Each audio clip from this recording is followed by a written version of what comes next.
kita sebagai peneliti harus mencari novelty atau keterbaruan atau peluang peneliti, peluang kalian untuk meneliti ini, di mana peluang yang belum dibahas oleh penelitian sebelumnya dari A sampai Z tersebut.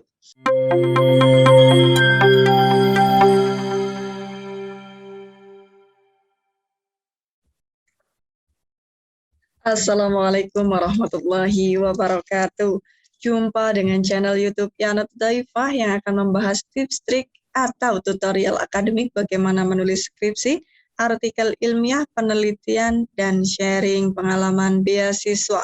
Semua akan dibahas dengan ringan karena tidak ada yang memberatkan, akan dibahas dengan mudah karena tidak ada yang menyulitkan, dan akan dibahas dengan gamblang supaya tidak membingungkan.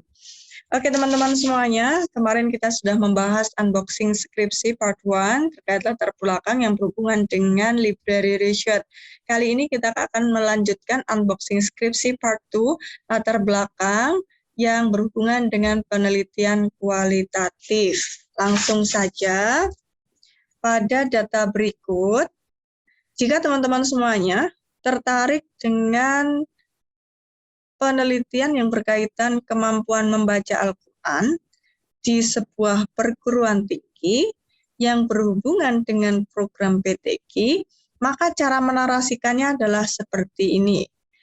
Yang pertama kita akan mulai dari data umum. Data umum ini kita mendeskripsikan berbagai problematika kemampuan membaca Al-Quran, misalnya kemampuan Muslim di Indonesia, kemampuan membaca Al-Quran mahasiswa di Indonesia. Ini menjadi data umum. Data umum ini data secara global yang belum spesifik. Selanjutnya, di kolom kuning ini ada penggiring diksi, di mana bahasanya adalah perguruan tinggi mempunyai cara untuk mengatasi problematika kemampuan membaca Al-Quran mahasiswa, salah satunya dengan program PTQ dan sejenisnya. Ini adalah penggiring diksi ketika kita mau membahas kemampuan membaca Al-Quran di sebuah perguruan tinggi yang berhubungan dengan PTQ. Maka kita akan mengarahkannya ke arah sini, ya. Selanjutnya di kolom biru. Kolom biru ini adalah penelitian sebelumnya.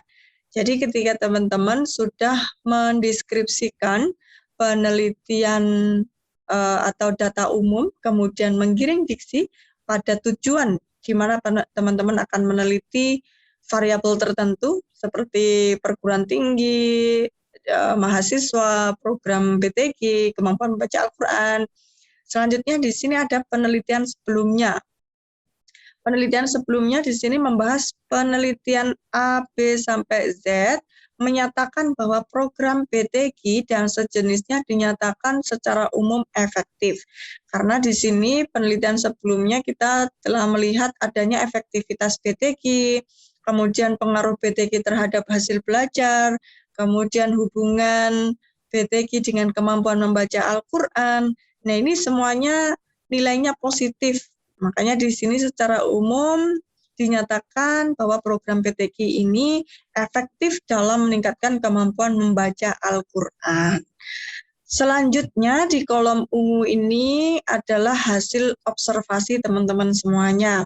Observasi di lapangan, ya. Nah, ini adalah hasil observasi.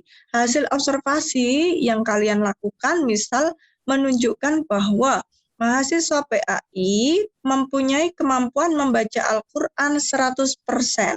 Jadi mahasiswa PAI di perguruan tinggi mempunyai kemampuan membaca Al-Quran sebesar 100%. Namun 100% ini dibagi menjadi beberapa bagian. Misalnya, mahasiswa ini bisa membaca Al-Quran namun tidak memperhatikan makharijul hurufnya. Ada yang persentase sekian mahasiswa mampu membaca Al-Quran tapi tidak memperhatikan sifatul hurufnya dan seterusnya, ya. Di sini sudah dijelaskan. Selanjutnya ada gap. gap ini adalah seharusnya terjadi namun tidak terjadi. Maka di sini saya tuliskan jika sudah mengikuti PTQ maka, jika maka ya, seharusnya jika maka.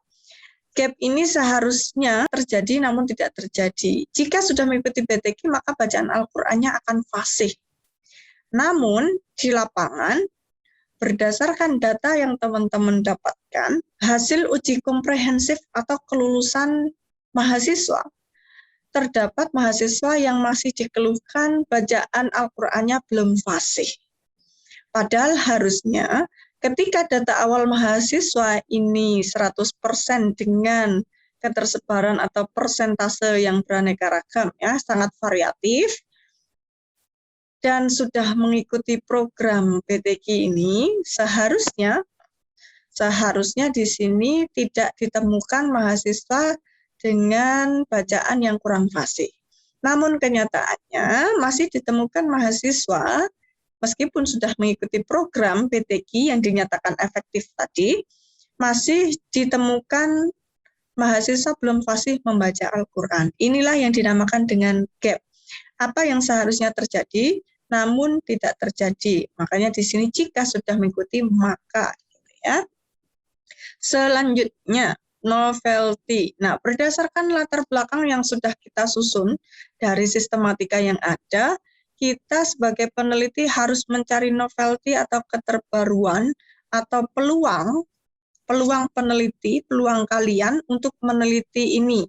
Di mana peluang yang belum dibahas oleh penelitian sebelumnya dari A sampai Z tersebut.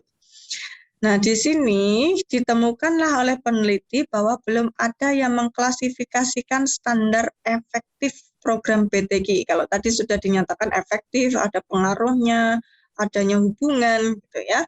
Tapi di sini ternyata masih belum ada yang mengklasifikasikan standar efektif program PTQ yang dilihat dari indikator kemampuan membaca Al-Quran. Misalnya tajwidnya, sifatul hurufnya, makhrajnya, bacaannya, sehingga teman-teman yang sebagai seorang peneliti ingin mengetahui pencapaian program PTQ dalam meningkatkan kemampuan membaca Al-Quran berdasarkan indikator kemampuan membaca Al-Quran yang ada, seperti tajwid, sifat, makhraj, bacaan tartil, dan lain sebagainya. Ini adalah peluang teman-teman untuk meneliti, karena sebelumnya tidak ada penelitian yang mengambil porsi di sini. Nah, dari berbagai narasi yang sudah kita buat, latar belakang yang sudah kita buat, kemudian kita sudah menemukan keterbaruan atau peluang kita, maka muncullah sebuah judul. Judul ini dibuat berdasarkan latar belakang yang sudah kalian tentukan tadi ya, yang sudah kalian tuliskan. Maka judulnya adalah ketercapaian program PTQ atau SLQ atau sejenisnya dalam meningkatkan kemampuan membaca Al-Quran mahasiswa PAI Universitas Abata. Nah, ini adalah sebuah judul dari latar belakang yang teman-teman buat tadi. Semoga step by step yang sudah saya jelaskan dapat membantu dan semoga bermanfaat. Wassalamualaikum warahmatullahi wabarakatuh.